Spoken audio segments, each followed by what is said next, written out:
What's up everyone? Welcome back to the channel. I hope आप लोग की preparation बहुत ही शानदार चल रही होगी और अब हम आज जर्नल एंट्रीज को ही आगे बढ़ाने वाले हैं। आज मतलब ये समझ लो कि ऑलमोस्ट आखिरी क्लास होगी क्योंकि आज मैं आपको जीएसटी वाली ट्रांजैक्शंस कराने वाला हूँ। ठीक है, अब गुड्स एंड सर्विसेज टैक्स क्या है, किस तरीके से एंट्रीज होती हैं, हर चीज़ को डिटेल में पढ़ेंगे और पूरा टॉपिक आपका कंप्लीट हो जाएगा। तो चलिए जल्दी से शुरू करते हैं और समझते हैं कि एक्चुअल में ये जीएसटी है क्या। चलिए जल्दी से लेट्स बिगिन।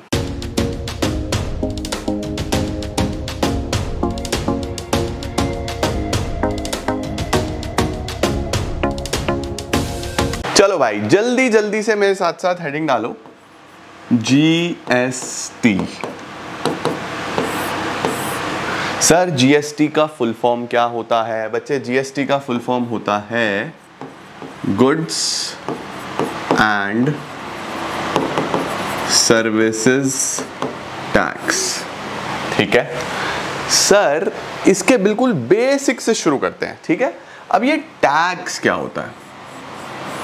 देखो बच्चों, कोई भी सरकार हो उसको चलने के लिए पैसे की जरूरत है क्योंकि गवर्नमेंट को देश चलाना है ना।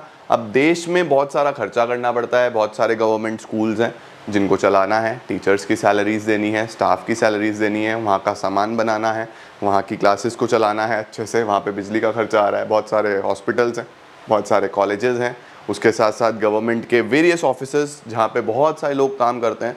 तो अल्टीमेटली सरकार को रोड बनाने के लिए, ब्रिज बनाने के लिए, डैम बनाने के लिए, कुछ भी काम करने के लिए पैसा चाहिए, राइट। अब वो पैसा कहाँ से लाए? तो पैसा के लिए गवर्नमेंट के पास बहुत सारे टैक्स और नॉन टैक्स ऑप्शंस होते हैं। टैक्स गवर्नमेंट कैसे लेता है? अलग अलग फॉर्म में। आपसे रोड पे चलने के लिए रोड टैक्स होता है, टोल होता है। इसी तरीके से आपकी इनकम पे लगने वाला इनकम टैक्स होता है, वेल्थ पे लगने वाला वेल्थ टैक्स होता है।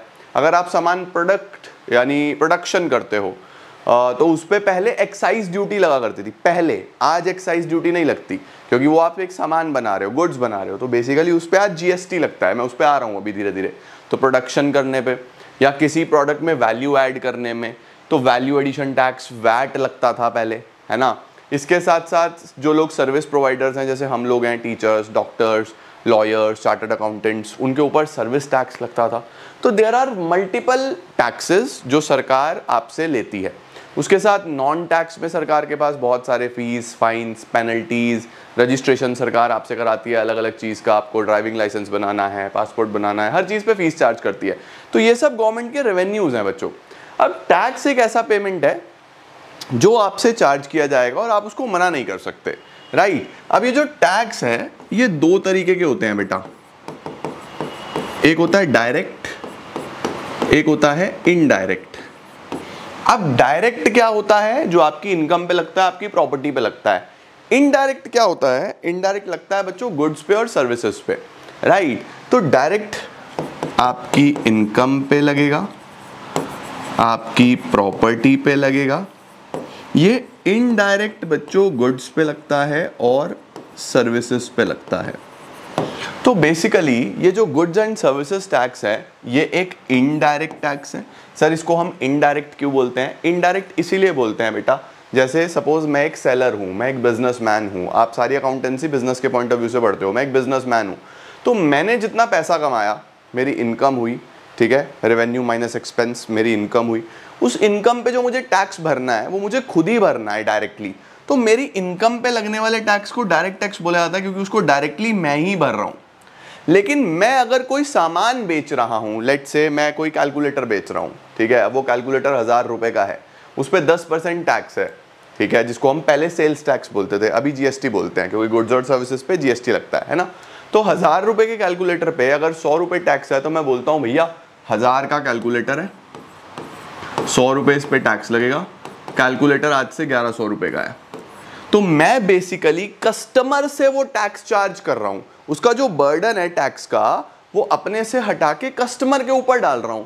तो मैंने उस कस्टमर को बोला भाई साहब 1000 रुपए तो आप सामान के दो, ये तो आप गुड्स के दो, ये आप जीएसटी के दो, तो टोटल आपको 1100 रुपए पे करने हैं, आपको इतना अमाउंट पे करना है ना। तो बच्चों यहां पे क्या है? ये है हमारा GST. What is GST? GST एक इनडायरेक्ट टैक्स है जो बेसिकली गुड्स और सर्विसेज पे लग रहा है, और एक सेलर डायरेक्टली पे नहीं कर रहा, वो कस्टमर से ले रहा है। किससे ले रहा है? कस्टमर से। इसीलिए इसको डेस्टिनेशन बेस्ड टैक्स भी बोलते हैं। डेस्टिनेशन बेस्ड का मतलब होता है बच्चों कि ये वहां नहीं चार्ज हो रहा जहां पे सामान बन रहा है। अब कैलकुलेटर तो पता नहीं कहां पे बना होगा, ये कब लग रहा है? जब ये कस्टमर तक पहुंच गया, कस्टमर से लिया जा रहा है, तो इसको हम डेस्टिनेशन बेस्ड टैक्स भी बोलते हैं, राइट। और इनडायरेक्ट क्यों है? क्योंकि सेलर ने ये इनडायरेक्टली भरा, डायरेक्टली नहीं भरा, इनडायरेक्टली भरा, ठीक है। तो डायरेक्ट टैक्स हो गया, इनडायरेक्ट टैक्स हो गया, लगता किस पे है? गुड्स और सर्विसेज पे, इसीलिए इसको जीएसटी बोलते हैं। सही हो गया बच्चों। अब ये जो जीएसटी है ये 2017 में आया, राइट। इससे पहले there were multiple indirect taxes. जैसे जब आप माल बेचते थे तो सेल्स टैक्स होता था, वैल्यू एडिशन के लिए वैल्यू एडिड टैक्स होता था, जब आप सामान बनाते हो तो उस पर मैन्युफैक्चरिंग पे, प्रोडक्शन पे एक्साइज ड्यूटी लगती थी, सर्विस वालों के लिए सर्विस टैक्स होता था। तो ऐसे मल्टीपल टैक्सेस होते थे, बट 2017 में हमारी गवर्नमेंट ने बोला one nation one tax, multiple taxes नहीं होंगे, इनको क्लोज कर दो। तो ये सब खत्म हुए और किसका जन्म हुआ? जीएसटी का जन्म हुआ बच्चों, गुड्स एंड सर्विसेज टैक्स, ठीक है। अब समझो जल्दी से कि सर, अरे भाई अरे भाई अरे भाई अरे भाई अरे भाई नीचे हो जा। ये जीएसटी के रेट्स क्या क्या होते हैं? रेट्स बच्चों, जीएसटी जो है ना 5 रेट्स डिफाइंड है जिस पे चलता है। सबसे पहले निल, या फिर हम इसको 0% भी बोल सकते हैं, देन 5%, देन 12%, देन 18%, देन 28%। तो जीएसटी का जो मैक्सिमम रेट है वो 28% है। तो बहुत सारे ऐसे टैक्सेस होते थे पहले जो 30%, 35%, 40% तक जाते थे, अब वो सब खत्म हो गए हैं। जीएसटी का मैक्सिमम ही 28 है, तो वो सारा सामान सस्ता हो चुका है। तो इसीलिए जीएसटी का जो मैक्सिमम स्लैब है वो 28 का है। ठीक हो गया बच्चों। तो ये तो है हमारा जीएसटी किस किस रेट से लगता है। अब ये कैसे लगता है? जैसे जैसे कोई चीज लग्जरी होती चली जाएगी वैसे वैसे टैक्स बढ़ता चला जाएगा। जो नेसेसिटीज है उन पे 0, नेसेसिटीज पे 0। उसके बाद धीरे धीरे धीरे धीरे जैसे जैसे आप आगे बढ़ोगे, थोड़े कंफर्ट बनेंगे, थोड़ी लग्जरी बढ़ेगी, तो जैसे जैसे स्टैंडर्ड ऑफ लिविंग बढ़ता चला जाएगा ना, वैसे वैसे टैक्सेस भी बढ़ते चले जाएंगे। अब सपोज मूवी टिकट्स हैं, अब सिनेमा में मूवी देखने कौन जा रहा है भाई? वही आदमी जा रहा है जिसके पास ठीक ठाक पैसा है, उसको कोई चिंता नहीं है। वो ऐसा आदमी नहीं है जो रोटी के लिए भी परेशान हो रहा है। तो उस पर कितना लगाया गया? 28% लगाया गया कि भाई ये अफोर्ड कर सकता है, ये वहाँ जाके पॉपकॉर्न भी खरीदेगा, 500 रुपये के पॉपकॉर्न पे भी टैक्स लगा दो, if you know Nirmala Sitharaman ji. तो बेसिकली ये इस तरीके से जीएसटी लगता है। ठीक हो गया बच्चों। अब ये जो जीएसटी है ये कितने तरीके का होता है? What are the types of GST? अब देखो बच्चों, जो जीएसटी है ना वो एक ऐसा टैक्स है जो सेंट्रल गवर्नमेंट और स्टेट गवर्नमेंट मिलजुल के बांटती है आपस में, है ना भाई। सरकार चलानी है तो सेंट्रल गवर्नमेंट को भी पैसा चाहिए, स्टेट गवर्नमेंट को भी पैसा चाहिए। तो जीएसटी बेसिकली डिवाइड होता है on the basis of transaction, कि जो ट्रांजैक्शन है वो सेम स्टेट में हुई है। जैसे मैं सहारनपुर में हूँ, अब मेरा सहारनपुर इज यूपी, राइट। तो अगर ट्रांजैक्शन यूपी से यूपी में है यानी सेम स्टेट में है, तो फिर क्या होता है? सपोज 12% जीएसटी लग रहा है, लेट सपोज, तो फिर 6% जो है वो सेंट्रल गवर्नमेंट ले जाएगी, 6% जो है वो स्टेट गवर्नमेंट ले जाएगी।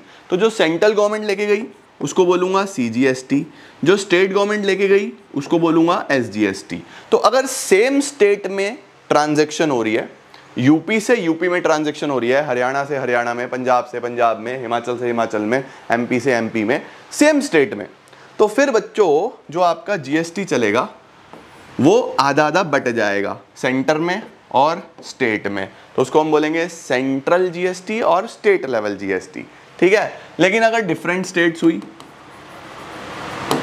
अगर हुई डिफरेंट स्टेट्स, सर अगर डिफरेंट स्टेट्स हुई यानी यूपी से माल चला पंजाब में जाके बिका, या पंजाब से माल चला हरियाणा में जाके बिका, हरियाणा से माल चला हिमाचल में जाके बिका, तो अलग अलग जगह से सामान चल रहा है। 2 स्टेट्स हैं, अब आपस में लड़ाई होगी कि कौन सी स्टेट गवर्नमेंट को टैक्स जाना चाहिए, यूपी को जाए, पंजाब को जाए, किसके पास जाए? योगी जी को दें या भगवंत मान जी को दें? किसको दें? टैक्स किसके पास जाना चाहिए? तो लड़ाई झगड़ा हो जाएगा भाई साहब। तो इस केस में हम बोलते हैं कि आईजीएसटी चलेगा, IGST इंटीग्रेटेड चलेगा 12%, पूरा का पूरा इसको हम IGST बोलेंगे और सेंट्रल गवर्नमेंट अपने पास रखेगी, उसके बाद जैसे बंटवारा करना है अपने आप देखेगी। IGST चलेगा, इंटीग्रेटेड चलेगा, पूरा का पूरा सेंटर को दो, फिर सेंटर देखेगी अपने आप कैसे करना है, ठीक है ना बच्चों।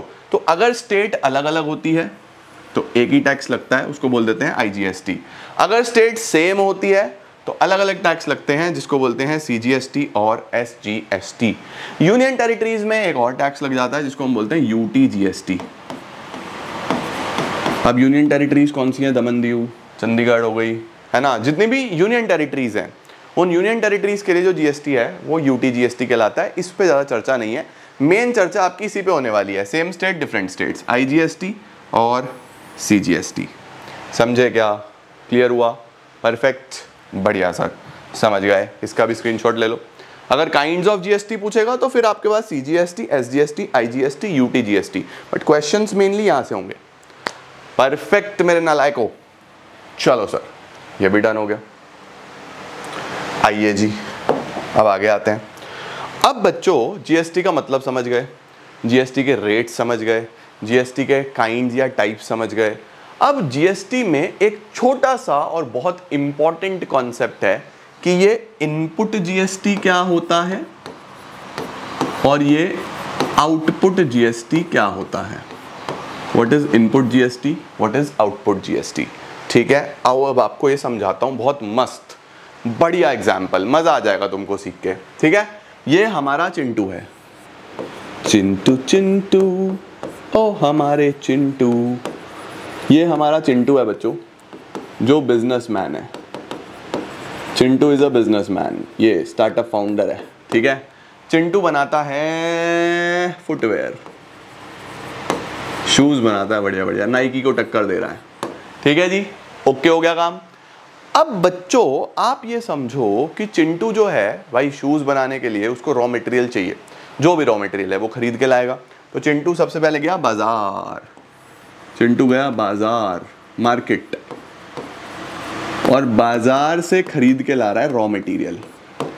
अभी हम एक पेयर ऑफ शूज की बात कर रहे हैं, फिर वो जितने भी लाएगा 1000, 2000, 5000 तो मल्टीप्लाई कर लेना ऐसे ही, ठीक है। कॉन्सेप्ट समझ लो। लेट सपोज रॉ मटेरियल 500 रुपए का है। रॉ मटेरियल कितने का है? 500 रुपए का। जिस दुकानदार से खरीद रहा है, इस दुकानदार का नाम है प्रमोद। तो भैया प्रमोद सेलर है, चिंटू बायर है फिलहाल हमारे केस में, है ना। अब प्रमोद ने चिंटू को बोला भाई साहब 500 रुपए का रॉ मटेरियल है, बट गवर्नमेंट के नियम है 12% के हिसाब से GST लगेगा, वो भी आप ही को भरना है, क्योंकि अभी आप सीख के आए हो कि इनडायरेक्ट टैक्स है, कस्टमर से चार्ज कर लिया जाता है। तो कस्टमर को बोला 12% इस पे, 12 × 5 60 रुपए। तो जो सामान है वो आपको 560 रुपए का पड़ेगा। सामान कितने का पड़ेगा? 560 रुपए का। अब ये बात अपने दिमाग में सेट कर लो कि जब भी कोई बिजनेसमैन सामान खरीदते हुए GST भर रहा है, क्या बोला मैंने, ध्यान से सुनो, जब भी कोई बिजनेसमैन कोई सामान खरीदते हुए GST भर रहा है तो उस GST को हम इनपुट GST बोलेंगे। उस GST को हम क्या बोलने वाले हैं? इनपुट GST, ठीक है। कि अगर मैं आपको पढ़ाने के लिए कोई सामान खरीद रहा हूं, मैंने लाइट खरीदी है, मैंने माइक खरीदा है, मैंने ये बोर्ड खरीदा है, मैंने कैमरा खरीदा है, तो मुझे इन सामानों पे जितना भी GST भरना पड़ा मैं उसको इनपुट GST बोलूंगा, क्योंकि मुझे अपना गुड्स बनाने हैं, अपनी सर्विसेज प्रोड्यूस करनी है, तो उसके लिए मुझे ये सब चाहिए, ये मेरा रॉ मटेरियल है, इसके बिना मैं नहीं कर सकता। तो मैंने जो पेमेंट करा इस GST को क्या बोलना है? Input GST। Is this clear? Perfect. ये इनपुट GST चिंटू की जेब से गया और ये सरकार को मिल गया, गवर्नमेंट को मिल गया, आपस में बांट लिया होगा जो भी सरकार है, ठीक है। अब चिंटू ने क्या करा? अपनी फैक्ट्री आ गया, रॉ मटेरियल लेके फैक्ट्री में उसने सामान बनाया, शूज रेडी करे, बाजार में शूज निकाले।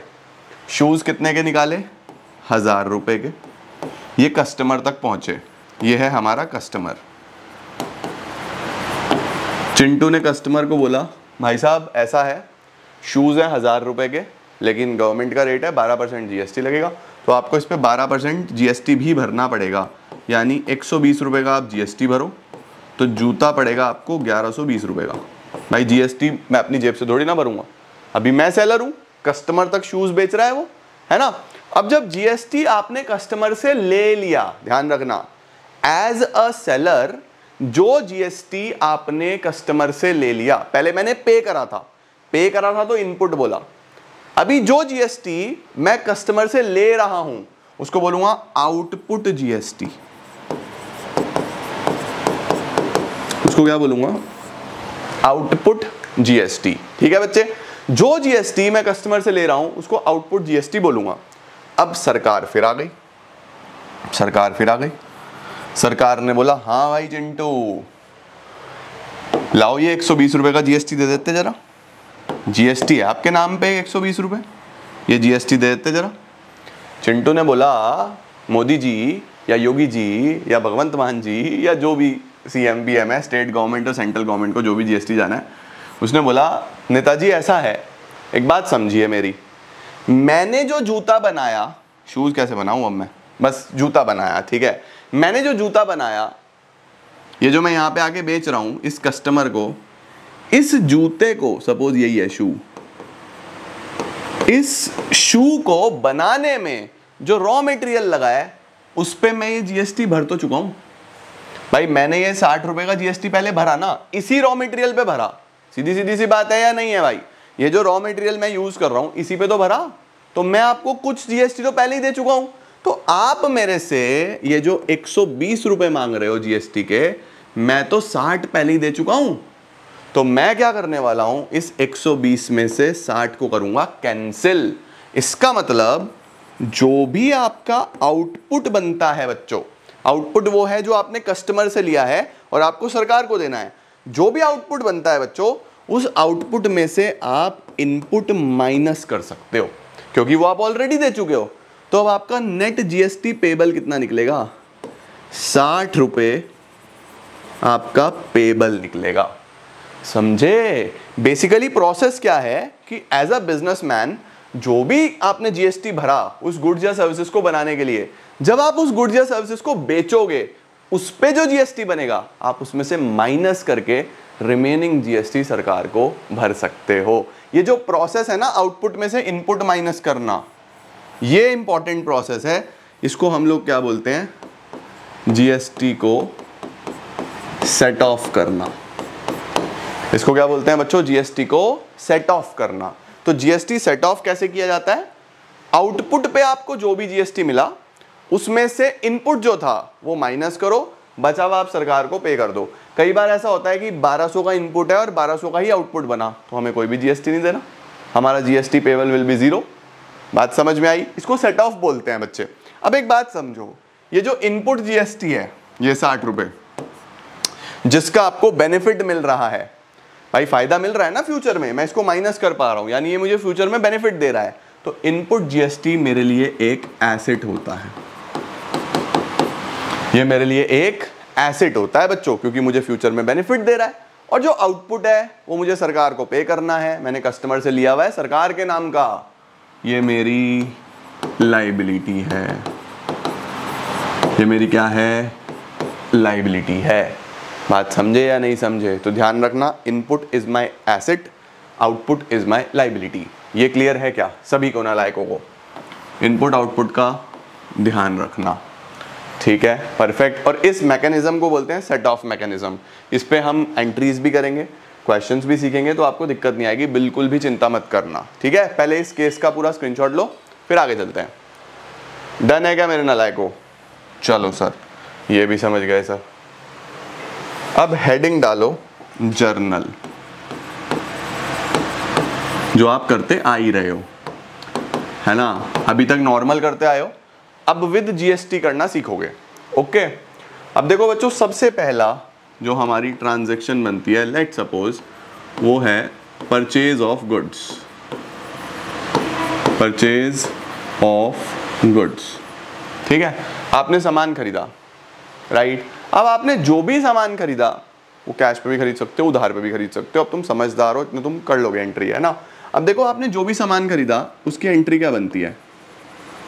परचेजेस अकाउंट डेबिट, 2 अगर आपने पेमेंट कर दिया तो कैश या बैंक, अगर आपको पेमेंट करना है तो क्रेडिटर, कुछ भी लिख सकते हो ना भाई, उधार की ट्रांजैक्शन है तो क्रेडिटर, पेमेंट कर दिया तो कैश या बैंक, राइट। बट एक बात बताओ मुझे, इस बार सपोज माल 1000 रुपए का है या वो 500 रुपए का है जो चिंटू ने रॉ मटेरियल खरीदे थे, क्या 500 ही देने हैं या 500 के साथ जीएसटी भी देना है? जीएसटी भी देना है। जो माल खरीदते हुए हम जीएसटी देते हैं उसको हम इनपुट जीएसटी बोलते हैं। इनपुट जीएसटी हमें फ्यूचर में फायदा भी देगा, इनपुट जीएसटी हमें फ्यूचर में फायदा भी देगा, तो वो मेरा एसेट भी है। सारे एसेट होते हैं डेबिट, तो हम क्या करने वाले हैं, इनपुट जीएसटी को भी डेबिट कर देंगे। कितना था वो 12%, 60, तो टोटल कितना हो जाएगा 560। हो गया या नहीं हो गया बेटा? अब अगर सेम स्टेट हुआ तो यहाँ पे सीजीएसटी एसजीएसटी लिख देना, अदर स्टेट हुआ तो आईजीएसटी लिख देना, यूनियन टेरिटरी होगी तो यूटीजीएसटी लिख देना, बाकी कोई दिक्कत वाली बात है नहीं। इतना क्लियर हुआ क्या? परचेज वाला मामला समझे? ठीक है, अच्छा सर ये तो समझे। सर ऐसे ही अगर कोई एसेट खरीदा तो? बेटा एसेट खरीदा तो परचेज की जगह एसेट आ जाएगा, बात तो वही है ना। चलो लिख देता हूँ वो भी मैं। लेट सपोज आपने कोई एसेट खरीदा, for purchase of asset. Let suppose आपने कोई एसेट खरीदा, तो फिर क्या एंट्री करोगे? एंट्री करोगे एसेट अकाउंट डेबिट। सिर्फ एसेट का पैसा नहीं देना, जीएसटी का भी पैसा देना पड़ेगा। तो input GST debit to, ultimately अगर कैश या बैंक से पैसा दे दिया तो बैंक, उधारी है तो क्रेडिटर लिख देना भाई, सिंपल सी बात है। ट्रांजैक्शन वैसे ही होगी, बस परचेज था यहाँ पे क्योंकि ये आप गुड्स खरीद रहे थे, यहाँ पे एसेट खरीद रहे हो तो एसेट ही आ गया, बात वही है। परफेक्ट है क्या बच्चों? डन?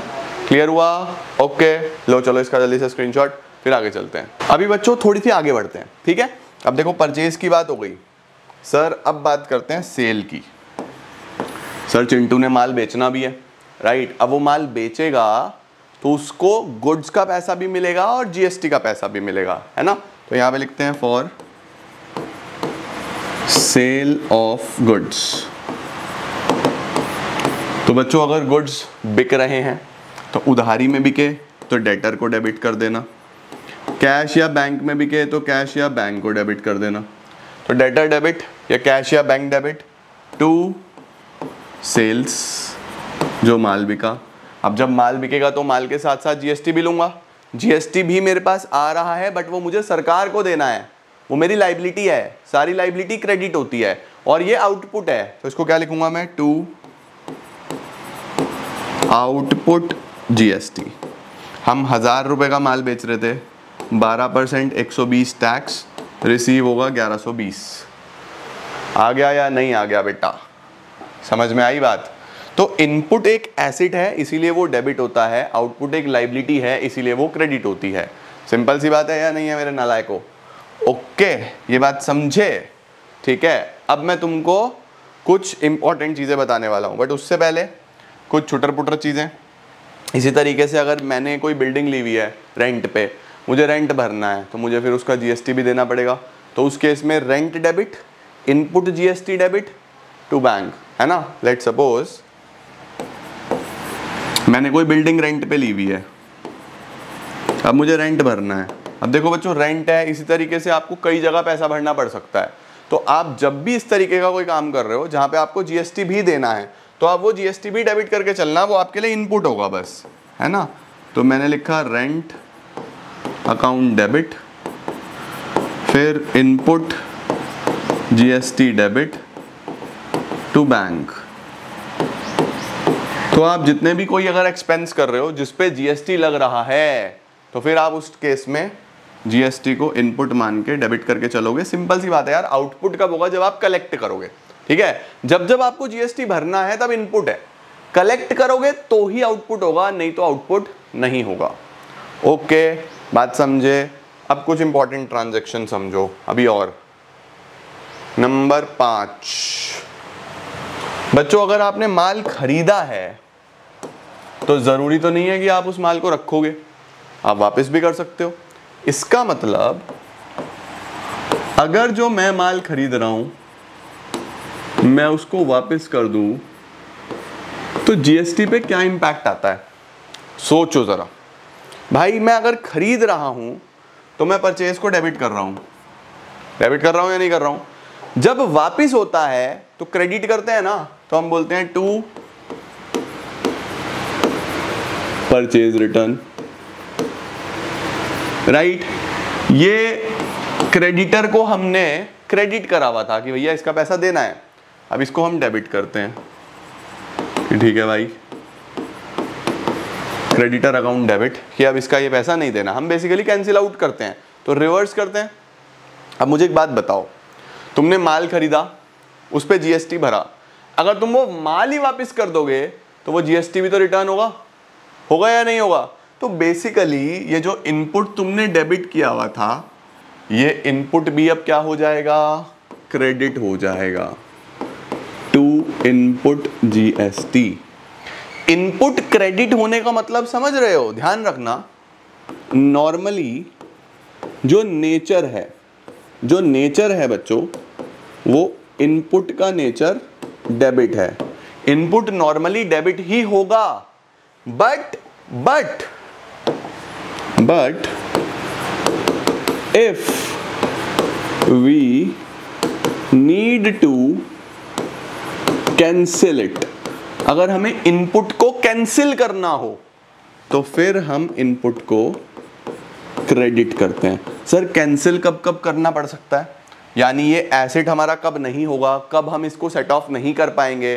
तो देखो बच्चों, सेट ऑफ हम कब नहीं कर पाते, सबसे पहले परचेज रिटर्न के केस में। भाई तुमने अगर जो रॉ मटेरियल खरीदा था वो वापस ही कर दिया तो इनपुट को आप यूज नहीं कर पाओगे, है ना, उसका जीएसटी आपको कैंसिल करना पड़ेगा। दूसरा, अगर आप घर ले जाते हो गुड्स निकाल के, तुमने जो शू बनाए वो बेचे नहीं, घर ले गए तो भी उसका इनपुट कैंसिल आउट करना पड़ेगा, क्योंकि तुम बेचोगे तभी तो बेनिफिट मिलेगा, अभी क्या बेनिफिट है, कोई बेनिफिट नहीं है। ठीक है, इसी तरीके से अगर आग लग जाए उस माल में, भाई जिस माल पे आग लग गई, भाई वो बिक ही नहीं रहा, अब आग लग गई तो बिक नहीं रहा, तो चोरी हो जाए, आग लग जाए, ठीक है, ड्राइंग्स कर लो आप, परचेज रिटर्न कर दो आप, तो इस केस में बेटा आपको इनपुट नहीं मिलता, तो कोई इनपुट यहाँ पे नहीं होगा, यहाँ पे आपको इनपुट को कैंसिल करना पड़ेगा, कैंसिल करने के लिए क्रेडिट ही करना पड़ता है। ठीक हुआ। सर अगर इस केस में आग लग जाए, for example loss by fire, तो फिर क्या एंट्री बनेगी, लॉस बाय फायर, या फिर थेफ्ट, या फिर आप चैरिटी कर दो, आप गुड्स फ्री में किसी को दे दो, बेचो ही ना, ये भी कैंसिलेशन होता है इनपुट का, चैरिटी कर दो। तो अब क्या होगा, क्या एंट्री बनती है, सोचो, loss by fire debit, loss by fire debit, या आपने चैरिटी कर दिया तो चैरिटी डेबिट, चोरी हो गए तो थेफ्ट डेबिट। भाई तुम दुकान से अपना घर आए, मस्त रोटी रोटी खा रहे हो, तुम्हें पता ही नहीं, इतने में पीछे से चौकीदार का फोन आया कि सर तुम्हारी दुकान में चोरी हो गई या दुकान में आग लग गई, तो अल्टीमेटली वो जो माल जल गया उसका जीएसटी का इनपुट थोड़ी ना मिल रहा है, भाई माल ही नहीं बचा, जल गया वो पूरा का पूरा। तो उस केस में क्या होगा, loss by fire debit, charity debit to purchases and to input GST. यहां पे हम इनपुट को कैंसिल कर रहे हैं, ये ध्यान रखना। सही हुआ क्या, परफेक्ट। तो सर ये इनपुट को अगर कैंसिल करना हो तो क्रेडिट करना पड़ेगा, ये चीज ध्यान रहे। ठीक है, अब जरा इसका स्क्रीनशॉट ले लो। इनपुट तो कैंसिल हो गया, क्या कभी आउटपुट भी कैंसिल करना पड़ता है कि हमने कस्टमर से कलेक्ट कर लिया लेकिन सरकार को नहीं भरना, क्या ऐसा होता है? बिल्कुल होता है। सर ऐसा कब होगा? सेल्स रिटर्न के केस में। अब आ जाओ सेल्स रिटर्न के केस में, नंबर, अरे यार आजा, नंबर 6 सेल्स रिटर्न। भाई जो माल बेचा था, जो तुमने गुड्स बेचे थे, उसको बेचते हुए कस्टमर से जीएसटी लिया, अगर वो माल ही वापस आ जाए तो फिर तुमको वो जीएसटी भी रिटर्न करना पड़ेगा। सरकार को बोलोगे भाई देखो मैंने माल बेचा था, जीएसटी मिला था, लेकिन अगर माल ही वापस आ गया तो फिर मैं जीएसटी क्यों भरूं अपनी जेब से? भाई मैंने पैसे भी वापस कर दिए, माल बेचा तो पैसा आया, माल वापस हो गया तो पैसे भी वापस, जीएसटी भी वापस। तो इस केस में आपको आउटपुट को भी रिवर्स करना पड़ता है। देखो जैसे जब हमने माल बेचा तो हमने ये एंट्री करी डेटर डेबिट टू सेल्स। जब अल्टीमेटली रिवर्स करना है तो एंट्री बनती है sales return debit, sales return debit to debtor, right. अब ये जो आउटपुट तुमने कलेक्ट करा हुआ था, ये आउटपुट भी तो रिवर्स होगा, तो उस केस में आप आउटपुट को भी डेबिट करते हो, आउटपुट जीएसटी डेबिट। तो मेरे प्यारे नालायकों, नॉर्मली आउटपुट का क्या नेचर है? आउटपुट का नेचर है क्रेडिट। नॉर्मली आउटपुट हमेशा क्रेडिट ही होगा, but in case of returns, अगर रिटर्न्स होंगे तो आउटपुट को आप डेबिट कर रहे हो टू नलीफाई इट्स इम्पैक्ट। उसके इम्पैक्ट को निल करने के लिए आप बेसिकली उसको डेबिट कर देते हो। समझ रहे हो? ये जर्नल एंट्रीज बड़े ध्यान से देख लो, ना लायक को गड़बड़ मत करके आना इनमें। सही हुआ या नहीं हुआ? हुआ परफेक्ट? ओके। हाँ सर समझे, सर समझे तो थोड़ा थोड़ा 2-2 बार 3-3 बार लेक्चर को देखना अगर कहीं अटके हो, ठीक है। आओ जरा आगे चलते हैं। इसके बाद बच्चों हमारे पास सबसे इंपॉर्टेंट एंट्री आती है सेट ऑफ की। सर अगर सेट ऑफ करना हुआ तो कैसे करेंगे, क्या प्रोसेस है? देखो बहुत सिंपल है। आपने जो जीएसटी कलेक्ट करा है भाई, जो तुमने कलेक्ट करा है, जो तुम्हारा आउटपुट है, वो क्या है? लाइबिलिटी है ना। लाइबिलिटी है इसलिए आपने क्रेडिट करा हुआ है कि भैया मेरी लाइबिलिटी है। जब तुम इसको पे कर दोगे, जब तुम इस लाइबिलिटी को चुका दोगे, तो चुकाने के लिए तुम्हारी लाइबिलिटी भी खत्म। जैसे तुम पे कर दोगे तो लाइबिलिटी भी खत्म। तो लाइबिलिटी को कम करने के लिए डेबिट करते हैं या नहीं करते हैं? क्लियर वाला रूल पता है ना? Capital, liability, expenses, assets, revenue. जो लाइबिलिटी है वो क्रेडिट में बढ़ती है, डेबिट में कम होती है। तो अगर हम पे कर देंगे तो कम होगी मेरी लाइबिलिटी, लाइबिलिटी कम होगी तो उस सिनेरियो में डेबिट करना है। तो उस केस में एंट्री क्या बनती है? Output GST debit. आउटपुट को हम डेबिट करके चलते हैं। अब चिंटू क्या इनपुट का बेनिफिट लेगा? पहले तो इनपुट का बेनिफिट लेगा ना। तो उस केस में क्या होगा? इनपुट का जनरल नेचर एसेट है, उसको हम डेबिट करते हैं। लेकिन जब हमने उसका बेनिफिट ही ले लिया तो एसेट कम होगा। एसेट किधर कम होगा? क्रेडिट साइड में। एसेट का नेचर क्या है? डेबिट में बढ़ना, क्रेडिट में घटना। तो एंट्री बनेगी output GST debit to input GST to bank account. ये एंट्री बनती है। बैंक क्या है? जो आप फाइनल पेमेंट कर रहे हो। जैसे चिंटू ने 120 रुपये का आउटपुट था, 60 रुपये का उसका इनपुट उसने रिकवर करा, 60 रुपये वो पे करेगा।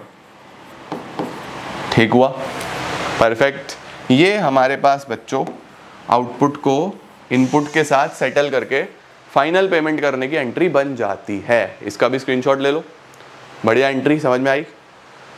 ठीक है जी, बढ़िया है जी। इस तरीके से आप जीएसटी की सारी एंट्रीज करते हो।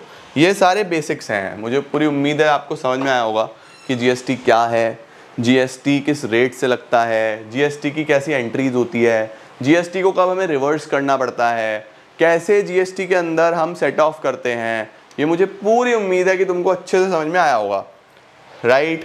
चलो अब एक ट्रांजैक्शन लिखते हैं। सपोज ऐसा लिखा हुआ है,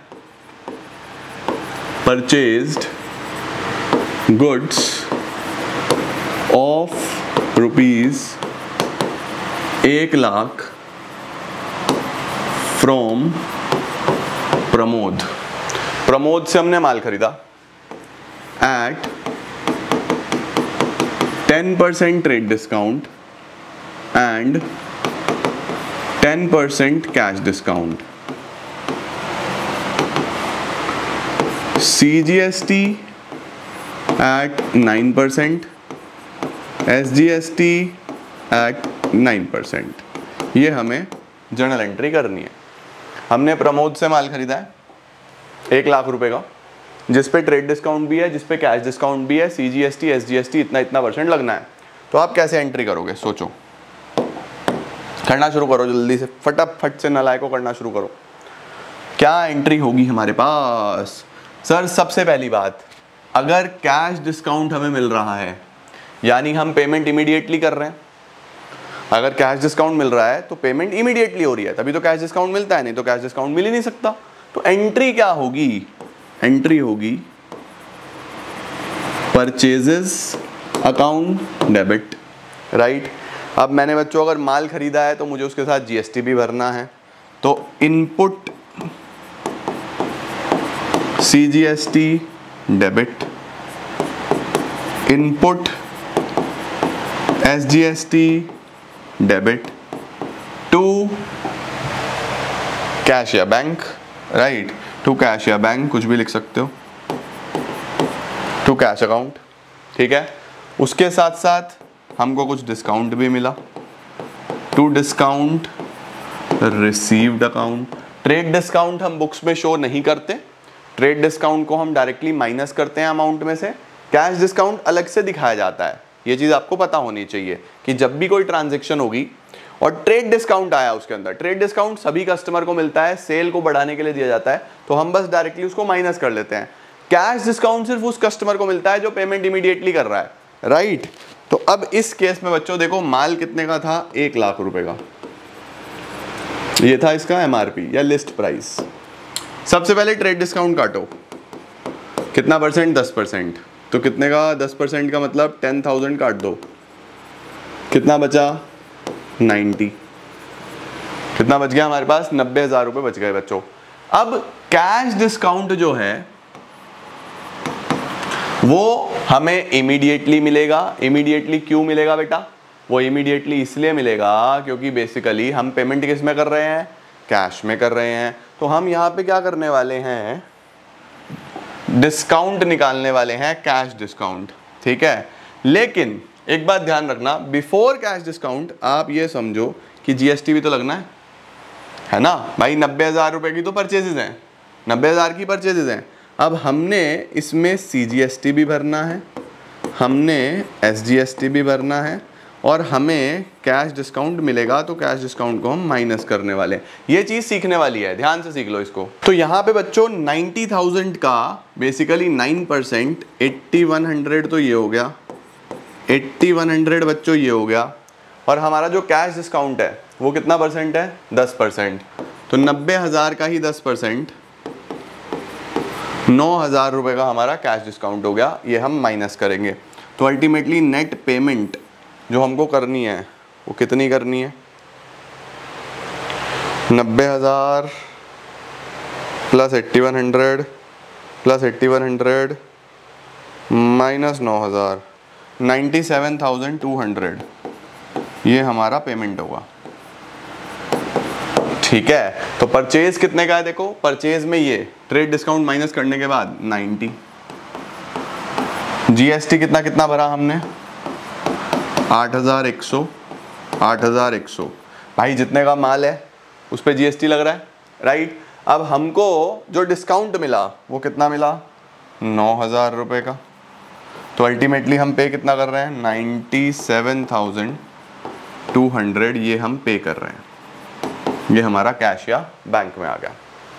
अब एक बार टैली करो कि क्या दोनों साइड हमारे अमाउंट मैच हो रही है। 97,200 प्लस 9,000, देखो इधर आ रहा है 1,06,200 और यहाँ भी हो जा रहा है 1,06,200। परफेक्ट ना लायको, ये परचेज के लिए, ये पेमेंट करने के लिए, और ये जो इनपुट है ये आपका एसेट बनेगा जब आप लास्ट में सेटलमेंट करोगे। ओके चलो, ऐसी एक ट्रांजैक्शन दूँ तुमको आज होमवर्क में करने के लिए, कमेंट सेक्शन चेक करूँगा, ठीक है। इसका स्क्रीनशॉट ले लिया ना? ओके, थोड़ा सा चेंज कर रहा हूँ बस मैं, फिर अगली क्लास में हम कुछ क्वेश्चंस और लगाएंगे। Sold goods to Chetan. Chetan को हमने माल बेचा इस बार 50,000 रुपए का at 10% trade discount and 5% cash discount, ये डिस्काउंट है, ओके। सीजीएसटी 6%, SGST 6%, आपको जर्नल एंट्रीज की कमेंट सेक्शन में लिखनी है। हमने माल बेचा है इस बार 50,000 रुपये का, 10% trade discount, 5% cash discount, CGST SGST इतना। अब देखते हैं कितने नालायक सही बताने वाले हैं और कितने नालायक गलती करने वाले हैं। ओके, तो अभी के लिए इतना ही नालायक हो, आज की क्लास के लिए इतना ही। एक बार थोड़ा सा हैवी टॉपिक है, ध्यान से समझो। अगली क्लास में इसके क्वेश्चंस कराता हूँ और ये कंप्लीट हो जाएगा। आज बेसिक्स हो गए हैं, क्वेश्चंस भी हमने 2 करे हैं, काफ़ी सारी चीज़ें समझी हैं, तो थोड़ा सा हैवी लेक्चर है, ध्यान से देखो। जहाँ अटको 2 बार देखो, 3 बार देखो, कुछ और दिक्कत हो कमेंट सेक्शन में पूछो, फिर इसको क्लैरिफाई करेंगे। ऑलराइट, तो thank you so much for joining in. I am gonna see you all very very soon. Till then see ya, take care, bye bye, keep growing, keep glowing and keep smiling.